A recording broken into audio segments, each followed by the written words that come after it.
ஸ்ரீமதே ராமானுஜாய நமஹா. இதுவரையிலும் ஆழ்வாருடைய வைபவம், ஆழ்வார் அருளிச் செய்த திருவாய்மொழியினுடைய வைபவம், அந்த விஷயத்தை பற்றி அனுபவித்து இருந்தோம். இப்பொழுது ஆழ்வார் அருளிச் செய்த 4 திவ்ய பிரபந்தத்தினுடைய சாரம் என்ன, ஒவ்வொரு திவ்ய பிரபந்தத்தினுடைய தொடர்பு என்ன, சங்கதி என்ன என்பதை அனுபவிக்கலாம். ஆழ்வார் அருளிச் செய்த முதல் திவ்ய பிரபந்தம் திருவிருத்தம். ஆழ்வார் 4 திவ்ய பிரபந்தங்களை அருளிச் செய்துள்ளார். நம்மாழ்வார் திருவிருத்தம், திருவாசிரியம், பெரிய திருவந்தாதி, திருவாய்மொழி. திருவிருத்தம் என்றது 100 பாசுரங்களை கொண்டது. இந்த முதல் திவ்ய பிரபந்தத்தினுடைய சாரம் என்ன என்றால், ஆச்சாரியர்கள் தெரிவிக்கிறார்கள், ஆழ்வார் நம்மை போல ஒரு நித்திய சம்சாரி. நித்திய சம்சாரி என்றால் அனாதி காலமாக இந்த சம்சாரத்திலே உழன்று கொண்டிருந்தவர் ஆழ்வார். அப்படிப்பட்ட ஒரு நித்திய சம்சாரியை எம்பெருமான் விசேஷ கடாட்சம் பண்ணி அருளினான். விசேஷ கடாட்சம் பண்ணுதல் என்றால் மயர் வரம் மதிநலம் அருளுதல். எம்பெருமான் ஆழ்வாருக்கு தன்னுடைய ஏற்றத்தை காட்டி கொடுத்தான். நித்திய சூரிகள் முக்தாத்மாக்கள் இருக்கக்கூடிய நிலையை காட்டி கொடுத்தான். இந்த உடம்பினுடைய தாட்சியை காட்டி கொடுத்தான். எல்லா விதமான ஞானத்தையும் பக்தியையும் எம்பெருமான் ஆழ்வாருக்கு கொடுத்தான். மயர் வர மதினாலும் அருளினான். இதை பெற்ற ஆழ்வார், எம்பெருமானுடைய ஏற்றத்தை அறிந்த ஆழ்வார், அந்த எம்பெருமானை அனுபவிக்கின்ற நித்தியசூரிகள் முக்தாத்மாக்களினுடைய நிலையை அறிந்த ஆழ்வார், அவர் கருதுகிறார், நித்தியசூரிகள் எப்படி எம்பெருமானை அனுபவிக்கின்றார்களோ அப்படியே தான் நானும் அனுபவிக்க தகுந்தவன். ஆனாலும் எம்பெருமானை இழந்திருக்கின்றேனே, இதற்கு என்ன காரணம்? இந்த உடம்புதான் காரணம் என்று பார்த்து இந்த உடம்பை கழித்து தர வேணும் என்று எம்பெருமானை பிரார்த்திக்கிறார் திருவிருத்தத்தில் என்று ஆச்சாரியர்கள் காட்டியருளுகிறார்கள். இங்கு ஒரு சந்தேகம் வரும். கைவல்யார்த்தியானவன் உடம்பை கழித்து தர வேண்டும் என்று எம்பெருமானை பிரார்த்திக்கின்றான். அதான பண்றாங்க கைவல்யார்த்தி, ஜராமரண மோக்ஷாய மாம் ஆஸ்ருதி எதந்தியே என்று இந்த ஜரையிலிருந்தும் மரணத்திலிருந்தும் விடுதலை வேண்டும் என்று எம்பெருமானை பிரார்த்திக்கிறான் கைவல்யார்த்தி. என்னுடைய ஆத்மாவை நான் அனுபவிக்க வேண்டும் என்று இருக்கின்றவன். அதுபோல ஒரு பிரார்த்தனையா இருக்கே இது.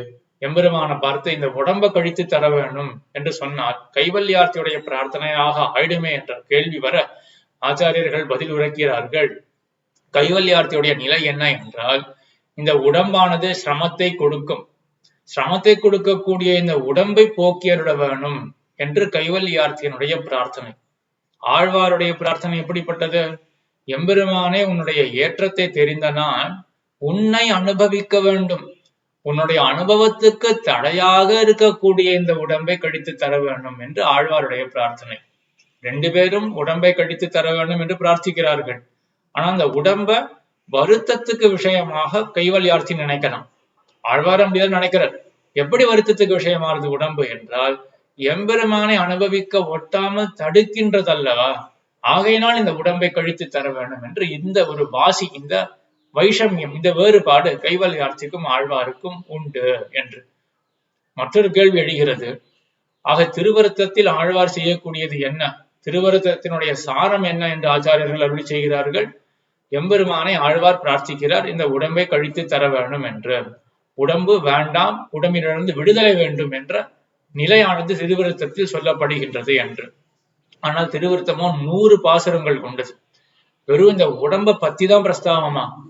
திவ்ய தேசத்தை பத்தி பிரஸ்தாவம் இருக்கு. கோயில், திருமலை, பெருமாள் கோயில்னு 3 திவ்ய தேசத்தை பத்தி திருவிருத்தத்தை பிரஸ்தாவம் இருக்கு. கண்ணன் வெக்காவுதுன்னு திருவெக்கா திவ்ய தேசம், கட்சி மாநகரத்தில் இருக்கக்கூடிய திருவெக்கா திவ்ய தேசம் என்ன. அதே போல முலையோ முழுமுற்றும் போந்தில மொய்ப்பும் குடல் கூறிய கலையோ வர இல்லை நாவோ குடலும் கடல் மண் எல்லாம் இடையோட மனிதம் கடிவள் பரமே பெருமான் மலையோ திருவேங்கடம் என்று திருவேங்கட பிரஸ்தாவம். அதே போல திருவரங்கத்தினுடைய பிரஸ்தாவம் திவ்யதேச பிரஸ்தாவம்னா இருக்கு. பாகவதர்களை தலைமகனாக ஆக்கி பாகவதர்களிடத்துல ஆழ்வாருடைய ஒரு கதறுதல் எல்லாமே இந்த திவ்ய பிரபந்தத்துல இருக்கு. அப்படி இருக்கும் பொழுது இந்த திவ்ய பிரபந்தத்தினுடைய சாரம், திருவருத்தத்தினுடைய சாரம் என்னன்னா, உடம்பை போக்கியருட வேண்டும், உடம்பு வேண்டாம் என்ற உடம்பினுடைய தாட்சி தான் இதனுடைய சாரம், பிரமேயம் அப்படின்னு எப்படி சொல்ல முடியும் என்றால், இங்கு ஆச்சாரியர்கள் காட்டுகிறார்கள், உபக்கிரமத்தையும் உபசம்ஹாரத்தையும் நோக்கினால் ஒரு பிரபந்தத்தினுடைய சாரம் என்ன என்று அறிந்து கொள்ளலாம். அதென்ன உபக்கிரம உபசம்ஹாரம் என்றால், உபக்கிரமம்னா ஆரம்பம், உபசம்ஹாரம்னா முடிவு. ஆரம்பத்துல ஒரு விஷயம் பேசப்படுறது, அதுவேதான் முடிவிலையும் பேசப்படுறது அப்படின்னா, அப்ப நடுவுல இருக்கக்கூடிய கிரந்தம் முழுசுக்கும் இதுதான் தாத்பரியம். ஆரம்பத்திலையும் முடிவிலும் என்ன சொல்லப்படுறதோ அதுதான் தாத்பரியம். ஆரம்பத்துல ஆழ்வார் என்ன கேட்டார்? இந்நின்ற இந்நீர்மை இனியாம் உறாமை அப்படின்னார். பொய் நின்ற ஞானமும் பொல்லா ஒழுக்கும் அழுக்குடம்பும் இந்நின்ற நீர்மை இனியாம் உறாமை. எங்களால இதை பொறுத்து கொள்ள முடியாது. இந்த பொய் நின்ற ஞானம் இருக்கே, அழுக்கு உடம்பு இருக்கே, இதெல்லாம் எங்களால பொறுத்துக்க முடியாது. இந்த சம்சார தாபத்தை பொறுத்து கொள்ள முடியாது அப்படின்னு சொன்னார் ஆழ்வார். கடைசி பாட்டுல அழுந்தார் பொய்நிலத்தே மாயவன் சேற்றள்ளல் என்று இந்த சம்சாரமாகிற சேற்றிலே இந்த பாசுரத்தை கற்ற பாகவதர்கள் இந்த ஆகிற சேற்றிலே அழுந்த மாட்டார்கள் என்று அப்படி ஒரு பலத்தை சொல்லிதான் திவ்ய பிரபந்தத்தை தலை கட்டுகிறார் ஆழ்வார்.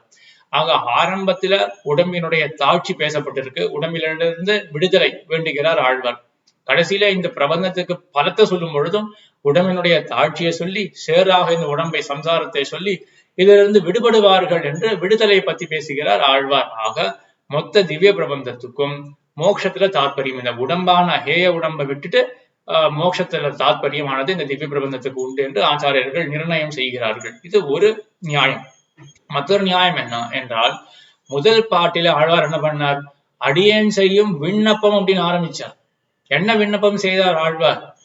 எம்பெருமானே, இந்த உடம்பை நீ போக்கி தருள வேணும், போக்கி தந்தருள வேணும். பொய் நின்ற ஞானமும் பொல்ல இனியாமுறாமை இன்னின்ற நீர்மை இனியாமுறாமை இமையோர் தலைவா மீ நின்று கேட்டருளாய் அடியேன் செய்யும் விண்ணப்பமே என்று இமையோர் தலைவா எம்பெருமானே, என்னுடைய விண்ணப்பத்தை நீ கேட்டருள வேணும் அப்படின்னு ஆரம்பிச்சாரா? என்ன விண்ணப்பம்? அங்க என்னுடைய உடம்பை நீ போக்கி தருள வேணும், போக்கி தந்தருள வேணும் அப்படின்னு ஆரம்பிச்சார். கடைசியில முடிக்கும் பொழுது கடைசி பாட்டுல மாறன் விண்ணப்பம் செய்த சொல்லார் தொடையல் 100 அப்படின்னார். இந்த 100 பாட்டுமே நான் விண்ணப்பம் செய்தது அப்படின்னார் ஆழ்வார். என்ன விண்ணப்பத்துல ஆரம்பிச்சார் ஆழ்வார்? உடம்பை போக்கி தந்துட வேணும் அப்படின்ற விண்ணப்பத்துல ஆரம்பிச்சார். 100 பாட்டுமே விண்ணப்பம் செய்த 100 தானே, 100மே ஒரே ஒரு விண்ணப்பம் தான். என்ன விண்ணப்பம்? உடம்பை போக்கி தந்துட வேண்டும் அப்படின்ற விண்ணப்பம் தான். ஆகையினால மொத்த திருவருத்தத்துக்கும் என்ன தாத்பரியம் அப்படின்னா, உடம்பை போக்கி எம்பெருமானை அனுபவிக்க வேண்டும் அப்படின்ற பிரார்த்தனையில தாத்பரியம் என்று இது திருவருத்தத்தினுடைய சாரம். அடுத்தது திருவாசிரியம். ஆக திருவருத்தத்துல ஆழ்வாருக்கு இப்பேற்பட்ட ஒரு வருத்தம், எம்பெருமான பத்தி அறிந்தார், அந்த எம்பெருமான அனுபவிக்க முடியலையேன்னு மிகவும் வருத்தப்பட்டார் ஆழ்வார். சரி, இப்படிப்பட்ட ஆழ்வாரை எம்பெருமான் எதற்காக இந்த லோக்கத்திலே வைக்க வேண்டும்? இப்படி ஒரு வருத்தம் இருக்குன்னா திருவடிக்கு சேர்த்துக்க வேண்டியதான என்றால், எம்பெருமானுக்கு ஆழ்வாரை கொண்டு லோக்கத்தை திருத்த வேண்டும் என்று ஆசை. எப்படி?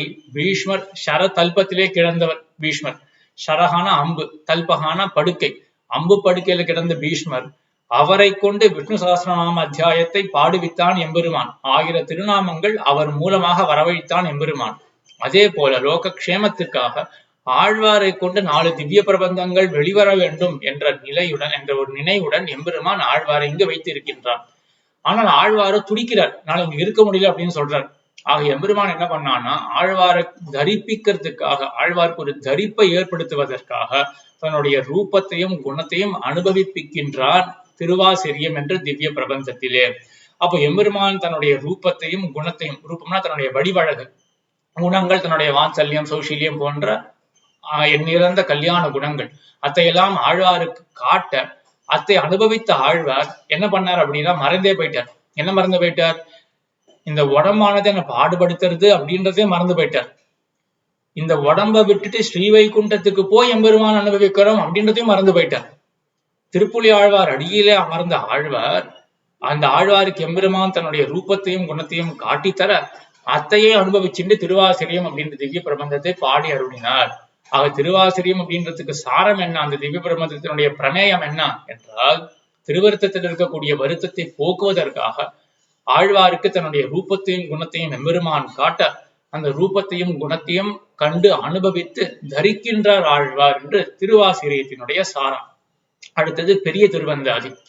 பெரிய திருவந்தாதியில் ஓடுகிற நிலை என்ன ஆழ்வார்க்கு என்றால், கீழே ஒரு அனுபவம் ஏற்பட்டதா எம்பெருமானுடைய அனுபவம். மற்ற விஷயங்கள் பகவானை விட்டு மற்ற விஷயங்கள்லாம் எப்படி இருக்கும் அப்படின்னா அல்பமா இருக்கும். அனுபவிக்கும் பொழுதும் என்னது அனுபவிச்சோம் அப்படின்னு ஒரு ரசமா இருக்காது. அனுபவித்த பிறகு 4 பேர்கிட்ட என்னதான் அனுபவிச்ச அப்படின்னு சொல்றதுக்கும் ஒரு விஷயமே இருக்காதுங்க. அல்பமாக மற்ற விஷயங்கள்லாம் இருக்கும். ஆனா எம்பெருமான் எப்படிப்பட்ட விஷயம் அப்படின்னா, மிகு பெருத்த விஷயம் இல்லையா எம்பெருமான்? அந்த விஷயத்தை அனுபவித்தால் போதும் அப்படின்னே தோணாது. அனுபோக்தமான அம்சம் இருக்கு இல்லையா, அது இவ்வளவுதான் அனுபவிச்சுட்டேன் போதும் அப்படின்னு தோற்றாமல் மேலும் மேலும் அனுபவிக்க வேண்டும் என்று ஆசையானது கிளறும். அதுதான் இந்த பெரிய திருவந்தாதி அப்படின்ற திவ்ய பிரபந்தத்துல ஆழ்வாருக்கு ஓடக்கூடிய நிலை. மேலும் மேலும் ஆசையானது வளர்கின்றது, எம்பெருமானை அனுபவிக்க வேண்டும் அப்படின்னு. எப்படி தெரிஞ்சுக்கலாம் என்றால், இந்த பெரிய திருவந்தாதியினுடைய ஆரம்பத்திலே முயற்றி சுமந்தெழுந்து முந்துற்ற நெஞ்சே என்று தன்னுடைய நெஞ்சை கூட்டுகிறார் ஆழ்வார். என்ன இங்க சங்கதி என்றால், தன்னுடைய நெஞ்சுக்கு உபதேசம் பண்ணினார். எம்பெருமானுடைய புகழ தன்னுடைய நெஞ்சுக்கு உபதேசம் பண்ணினார். உபதேசம் பண்ணின உடனே நெஞ்சானது முற்பட்டது. ஆழ்வார கூட தாண்டி நெஞ்சானது விஞ்சி எம்பெருமான் திருவடிகளிலே செல்ல நெஞ்சை பார்த்து சொல்லுகிறார், எனக்காக நீ காத்திரு, எம்மோடு நீ கூடி என்னையும் கூட சேர்த்து ஆஷிண்டு போ எம்பெருமான் இடத்துல என்று தன்னுடைய முந்துற்ற நெஞ்சு, தான் ஒரு முதலடி எடுத்து வைக்கக்கூடிய அந்த நெஞ்சை அழைத்து என்னையும் கூட்டிக்கொள் என்று அந்த நெஞ்சுக்கு உபதேசம் பண்ணக்கூடிய ஆழ்வார் என்ன சொல்றாருன்னா, முயற்றி சுமந்து எழுந்து. முயற்றி என்றால் முயற்சி, உற்சாகம். அந்த உற்சாகத்தை சுமந்து அந்த உற்சாகத்துடன் கூட எழக்கூடிய நெஞ்சே என்று தன்னுடைய நெஞ்சை அழைக்கின்றார் ஆழ்வார். ஆக உற்சாகம் பகவத் விஷயத்திலே அனுபவிக்க வேண்டும் என்ற அந்த முயற்றி உற்சாகம் இருக்கு இல்லையா, அது முதல் பாட்டிலே பேசப்பட்டது. கடைசி பாட்டு எப்படி முடிக்கிறார் என்றால், அந்த எம்பெருமானுடைய மொய்கடலே ஏத்த முயல் என்று. மொய்கடல் எம்பெருமானுடைய அந்த பெருத்த திருவடிகள் இருக்கு, அதை ஏத்துவதற்காக முயற்சி செய், உற்சாகத்தை நீ செய்ய வேண்டும் என்று அந்த முயற்சியில தான் முடிக்கிறார். உற்சாகம் அந்த முயற்சியில ஆரம்பிச்ச ஆழ்வார் கடைசியில என்ன பண்ணிருக்கணும், மற்ற விஷயங்கள்லாம் நான் உற்சாகத்தோட போய் இறங்கினேன் முடிச்சிட்டேன் அப்படித்தானே சொல்லுவோம். இங்க அப்படி இல்லை. ஆரம்பத்துல உற்சாகத்துல ஆரம்பிச்சார், முடிக்கும் பொழுதும் அந்த உற்சாகத்துடன் எம்பெருமானுடைய திருவடிகளை நீ ஏத்த வேண்டும், ஸ்தோத்திரம் பண்ண வேண்டும், முயற்சி செய் அப்படின்னு தான் முடிக்கிறார் ஆழ்வார். ஆக என்ன தெரியறது அப்படின்னா, ஒரு விஷயத்தை அனுபவிச்சோம்னா முடிஞ்சு போயிடும். ஆனா பகவத் விஷயம் அப்படின்னா மேலும் மேலும் அப்படின்ற ஒரு உற்சாகத்தை வளர்த்து கொண்டே இருக்கக்கூடிய விஷயம் என்று இந்த பெரிய திருவந்தாதிக்கு என்ன பிரமேயம், என்ன சாரம் என்றால், பகவத் விஷயம் அவ்வளவு பெருசானது, அந்த விஷயத்துக்கு சேர அபினிவேஷம் ஆசையானது மேலும் மேலும் கிளறுகின்றது ஆழ்வாருக்கு என்று இது பெரிய திருவந்தாதியினுடைய சாரம். அதுல ஓடக்கூடிய நிலை ஆழ்வாருடையது. இதற்கு பிறகு திருவாய்மொழியில் ஆழ்வாருடைய இந்த அபினிவேஷம் ஆசை இருக்கு இல்லையா, அது மேலும் மேலும் வளர்ந்து பரபக்தி, பரஞான, பரமபக்தி என்று பரிணமித்து என்று மாறுபாட்டை அடைந்து அதற்கு பிறகு ஆழ்வார் அவற்று வீடு பெற்ற என்று நித்திய கைங்கரியத்தை பெற்றார் என்று. இதுதான் இந்த திருவாய்மொழியினுடைய சாரம். திருவாய்மொழி 1000 பாட்டினுடைய விஷயங்கள் மேல பார்க்க போனோம். நம்மள இங்க அழகாக சுருக்கமாக அருளி செய்யக்கூடியது. போன திவ்ய பிரபந்தத்துக்கும் இந்த திவ்ய பிரபந்தத்துக்கும் என்ன சங்கதி என்று சுருக்கமாக அருளி செய்யும் பொழுது இவ்வளவுதான் காட்டார் நம்பிள்ளை. திருவாய்மொழியினுடைய சாரம் என்ன என்றால், ஆழ்வாருடைய அந்த அபினிவேசமானது மேலும் மேலும் வளர்ந்து பரமபக்தி என்ற நிலையை அடைந்து அதற்கு பிறகு ஆழ்வாரானவர் கைங்கரியத்தை, நித்திய கைங்கரியத்தை பெற்றார் என்று திருவாய்மொழியில சொல்லப்படக்கூடிய பிரமேயம் என்று. ஆக நாம் ஞாபகப்படுத்திக் கொள்ள வேண்டிய விஷயம் என்ன என்றால், ஞாபகத்தில் வைத்துக் கொள்ள வேண்டிய விஷயம் என்ன என்றால், திருவிருத்தத்தில் சில குறிப்புகளை ஞாபகிச்சுக்கணும். என்ன குறிப்புகளை ஞாபகிச்சுக்கணும்? திருவிருத்தத்தை பொறுத்த வரைக்கும் ஆழ்வார் எம்பெருமான பிரார்த்திக்கிறார், எம்பெருமானே இந்த உடம்பை நீ போக்கியருள வேண்டும் என்று. இங்க மற்றொரு சுவாரஸ்யமான விஷயம் சொல்ல மறந்துட்டு முன்னாடி, என்ன சுவாரஸ்யமான விஷயம் என்றால், ஆழ்வாரானவர் நித்திய சூரியோ முக்தாத்மாவோ கிடையாது. ஆழ்வாரானவர் நம்மை போல ஒரு சம்சாரிதான் என்று இந்த திருவிருத்த பாசுரத்தை கொண்டே ஆச்சாரியர்கள்லாம் தெளிவுபடுத்துகிறார்கள். என்ன தாற்பயம் என்றால், ஆழ்வார் ஒரு கால் நித்தியாத்மாவோ முக்தாத்மாவோ இருந்தால், நித்தியராகவோ முக்தராகவோ இருந்த ஒரு ஆத்மாவானவர் இந்த லோகத்தில இந்த லோகத்தாரை திருத்துவதற்காக வந்தவர் என்று வைத்துக் கொண்டால், ஆழ்வாருடைய பதற்றம் இருக்கு இல்லையா திருவிருத்தத்துல, ஐயோ நீங்க வைக்காத அந்த பதற்றம் அது சேரவே சேராது. ஏன்னா நித்திய சூரிய தான் இங்க வந்திருக்காரு அப்படின்னு வச்சுப்போமே, அப்ப அவருக்கு தெரியும் இல்லையா, நான் ஒரு காரியத்துக்காக இங்க வந்திருக்கேன், லோகத்தை திருத்த வேண்டும் அப்படின்ற காரியத்துக்காக இங்க வந்திருக்கேன், அந்த காரியம் முடிஞ்ச பிறகு நான் திருநாட்டுக்கு மறுபடியும் போயிட போறேன் அப்படின்ற ஒரு ஆறுதலோட ஆறி இருப்பார் ஒரு நித்திய சூரிய முக்தாத்மாவும் வந்திருந்தா. ஆனா ஆழ்வாரோட நிலை அப்படியா? என்னால் இங்க இருக்க முடியாது, நாங்க கொண்டு போயிடு அப்படின்னு சொல்லக்கூடிய ஆழ்வார் எப்படிப்பட்டவரா இருக்கணும்? இதுவரையிலும் சம்சாரத்தில் இருந்தவர், இன்றைக்கு ஸ்ரீவைகுண்டத்தினுடைய ஏற்றத்தை அறிந்தவர். அப்பேற்பட்ட நிலையானது எனக்கு வேணுமே அப்படின்னாதான் இந்த பதற்றம் ஒருமை ஒழிய, என்னுடைய ஸ்டே டெம்பரரியான ஸ்டே அப்படின்னு தெரிஞ்சின்ற நித்திய சூரியக்கு இந்த பதற்றமானது வராது இல்லையா? ஆனா ஆழ்வார் பதறுகிறார். ஆகையினால் ஆழ்வார் நித்தியசூரி கிடையாது, நம்ம போல ஒரு நித்திய சம்சாரி என்று இத்தையும் ஆச்சாரியர்கள் எல்லாம் காட்டுகிறார்கள். அந்த விஷயத்தை ஞாபகத்திலே கொள்ள வேண்டியது. மற்றொரு விஷயம் என்னவென்றால், அப்ப ஆழ்வாரானவர் உடம்பை கழித்து தர வேணும் அப்படின்னு பிரார்த்திக்கிறாரு அப்படின்னா, அப்போ கைவல்யார்த்தி ஆழ்வார் என்றால் அப்படி கிடையாது. ஒரு வாசி இருக்கு. என்ன வாசினா, கைவல்யார்த்தி இந்த உடம்பானது ஹேயம், அத்தை போக்கியருட வேண்டும் அப்படின்னு எம்பெருமான பிரார்த்திப்பான். ஆழ்வார் எப்படி பிரார்த்திக்கிறார்னா, உடம்பு ஹேயம் தான், ஆனா எந்த விதத்துலனா எம்பெருமானுடைய அனுபவத்துக்கு தடையாக இருக்கு, அத்தை நீ போக்கியருட வேண்டும் அப்படின்னு பிரார்த்திக்கிறார் என்று ஒரு வாசி உண்டு அப்படின்றதை பார்த்தோம். அதற்கு பிறகு மூன்றாவது விஷயம் என்ன ஞாபகம் இந்த திருவிருத்தம் பொறுத்த வரைக்கும் என்றால், இந்த திருவிருத்தத்துல இந்த உடம்பானது கழித்து தர வேணும் அப்படின்ற பிரார்த்தனை மட்டும்தான் இருக்கா? எவ்வளவு மற்ற விஷயங்கள்லாம் இருக்கு. அப்ப எப்படி தெரிஞ்சுக்கலாம் திருவிருத்தத்துக்கு சாரம் இதுதான் என்றால், உபக்கிரம உபசம்ஹாரத்தை பார்க்க வேண்டும். ஆரம்பத்துல என்ன இருக்கு, முடிவுல என்ன இருக்கு அப்படின்றத பார்க்க வேண்டும். ஆரம்பத்துல என்ன இருக்கு, எம்பெருமானை இனியாம் உறாமை, என்னால இந்த பொய் நின்ற ஞானம் பொல்லா ஒழுக்கு அழுக்குடம்பத்தை பொறுத்து கொள்ள முடியாது அப்படின்னு இந்த உடம்பனுடைய தாழ்ச்சியை உபக்கிரமித்தார். உபசம்ஹாரத்தில முடிவில் என்ன சாதிச்சார், மாயவன் சேற்று அள்ளல் என்று இது ஒரு சேராக சொன்னார் இந்த சம்சாரத்தை. அத்தை அதிலே இவர்கள் அழுந்த மாட்டார்கள் என்று ஒரு பலன், இந்த விடுதலை அப்படின்றதுதான் இவர்களுடைய பலம் இந்த பிரபந்தத்தை கற்றவர்களுக்கு என்று இந்த உபக்கிரமத்திலும் உபசம்ஹாரத்திலும் முடிவிலும் ஆதியிலும் இறுதியிலும் ஒரே விஷயத்தை சொன்னபடினால மொத்த பிரபந்தத்துக்கும் அதுதான் தாற்பயம். அதே போல அடியேன் செய்யும் விண்ணப்பம் என்று ஆரம்பிச்சார். என்ன விண்ணப்பம் அங்க ஆரம்பத்துல விண்ணப்பம், இமையோர் தலைவா மெய்நின்று கேட்டுள்ளாய் அடியேன் செய்யும் விண்ணப்பம் இனி யாம் உறாமை, இந்த உடம்பை நான் பொறுத்து கொள்ள முடியாது, கழித்து தர வேண்டும் என்ற விண்ணப்பம் அப்படின்னு ஆரம்பிச்சார். சொல்லார் துடையில் இந்நூறும் வல்லார் மாறன் விண்ணப்பம் செய்த சொல்லார் துடையில் இந்நூறு அப்படின்னு முடிக்கிறார்.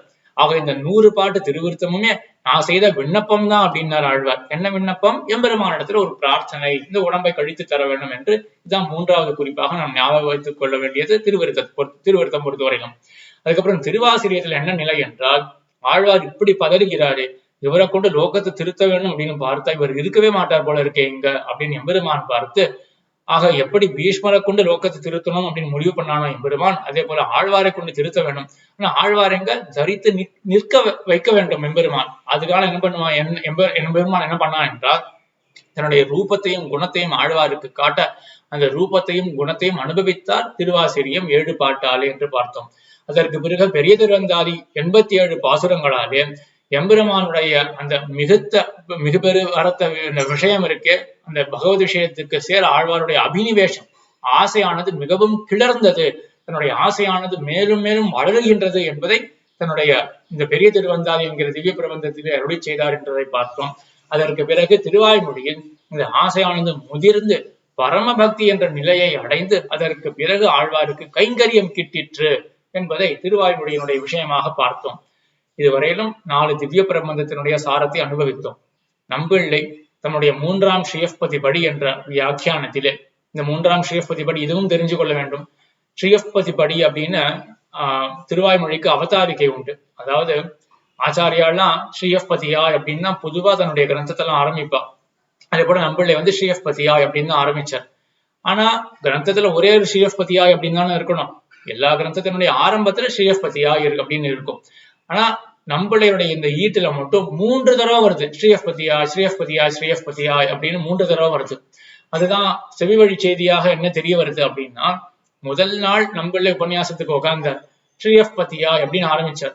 அன்னைக்கு திருவாய்மொழி பத்தின அர்த்தங்கள்லாம் சாதிச்சார். அடுத்த நாள் இன்னும் சில பேர் வந்தா, அவர்களுக்காகவும் மறுபடியும் திருவாய்மொழியினுடைய சங்கிரகமா ஏதாவது ஒண்ணு சொல்லணும் அப்படின்றதுக்காக மறுபடியும் ஸ்ரீயப்பதியாய் அப்படின்னு ஆரம்பிச்சார். அதுதான் 2ஆம் ஸ்ரீயப்பதி படி. 3வது நாள் மறுபடியும் சில பேர் வந்தார்கள், அவர்களுக்காக ஸ்ரீயப்பதியாய் அப்படின்னு இன்னும் கொஞ்சம் சங்கிரகமா சாதிச்சார் திருவாய்மொழியினுடைய சாரத்தை. அதுதான் 3ஆம் ஸ்ரீயப்பதி படி. 4ஆம் ஸ்ரீயப்பதி படின்றது இல்ல. ஆகையினால் இப்படி வேணா வச்சுக்கலாம். அதுக்கு மேல யாரும் புதுசா யாரும் வரல அப்படின்னு வேணா வச்சுக்கலாம். ஆக 3 ஸ்ரீயப்பதி படி இருக்கு. இப்ப நான் பார்த்த விஷயம் எல்லாம் 3ஆம் ஸ்ரீயப்பதி படியினுடைய ஒரு சுருக்கம் தான். அங்கதான் நம்பிள்ளை இந்த 4 திவ்ய பிரபந்தத்தினுடைய சாரத்தை தெரிவிச்சு, அதற்கு மேல ஸ்ரீராமாயணத்துல பரதனுக்கு இந்த 4 நிலைகள் இருந்தது என்பதை நம்பிள்ளை சாதித்தார். அத்தை அடுத்த உபன்யாசத்தில் அனுபவிக்கலாம். ஆழ்வார் திருவடிகளே சரணம், எம்பெருமானார் திருவடிகளே சரணம், ஜீயர் திருவடிகளே சரணம்.